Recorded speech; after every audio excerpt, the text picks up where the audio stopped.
उसके बाद भाई और बहनों बरवाला कांड सन 2014 में बरवाला कांड हुआ।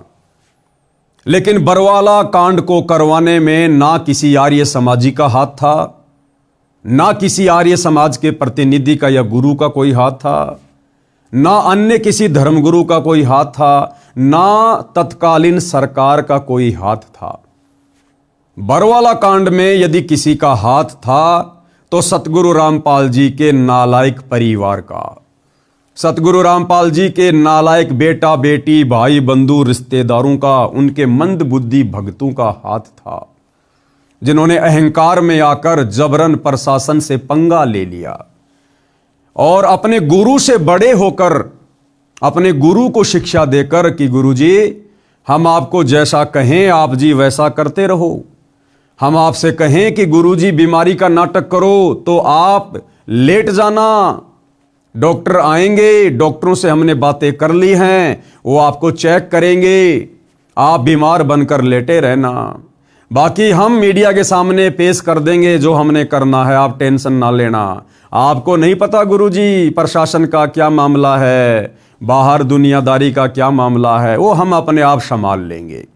क्योंकि शतलोक आश्रम वालों ने, संत रामपाल जी के परिवार वालों ने सन 2010 में एक मनमुखी संगठन खड़ा किया शतलोक आश्रम में, जिसका नाम है राष्ट्रीय समाज सेवा समिति। और इस राष्ट्रीय समाज सेवा समिति के संविधान में यानी 12 पेज का इन्होंने इस समिति का एक संविधान बनाया इन आश्रम वालों ने। और उसके पॉइंट नंबर 8 और 12 को जब आप पढ़ेंगे तो आपको पता चलेगा शतलोक आश्रम वालों ने उस पॉइंट नंबर 12 में साफ साफ लिखा हुआ है, संत रामपाल जी को एक शिक्षा दी है, संत रामपाल जी को एक सेवा में बांध के रख दिया कि गुरुजी आपका काम केवल सत्संग करना, शास्त्रों का अध्ययन करना और आने वाले भक्तों को नाम दीक्षा देना ही रहेगा, बाकी काम हम राष्ट्रीय समाज सेवा समिति वाले अपने आप संभालेंगे। आपको केवल इतनी सी सेवा दी जाती है, बस आप यही सेवा करते रहिए। यह आप जियों की आंखों के सामने है राष्ट्रीय समाज सेवा समिति का संविधान, साफ साफ लिखा हुआ है, आप जी देख सकते हैं।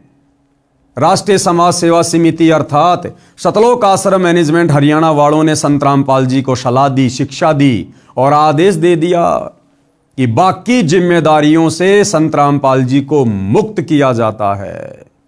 तो हो गए ना भगत भगवान से बड़े, और इन्होंने प्रशासन से पंगा ले लिया। संत रामपाल जी की आड़ में उनका नाम ले लेकर उनके भक्तों को भ्रमित किया गया।